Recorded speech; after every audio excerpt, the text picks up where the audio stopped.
February sa Zero Waste Month. So amin nga activity mi talaga iti partner tayo iti Liga ng Barangay.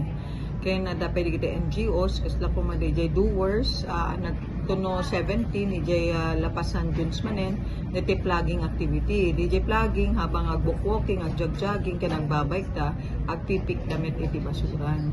May sa dito apo nga NGOs nga involved iti sports ken iti adalab na iti nature. So may sa kadigitoy ken maki-reintegrate ito manen iti barbarangays kasi may institutionalized yan iti Liga ng Barangay babaen ka ni Honorable RB Ablan iti Kalinisan Day da.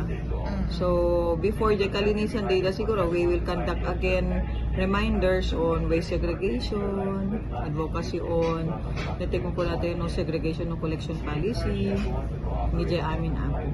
So at digiti naka-line up nga activities tayo mostly ket natikon po natin nga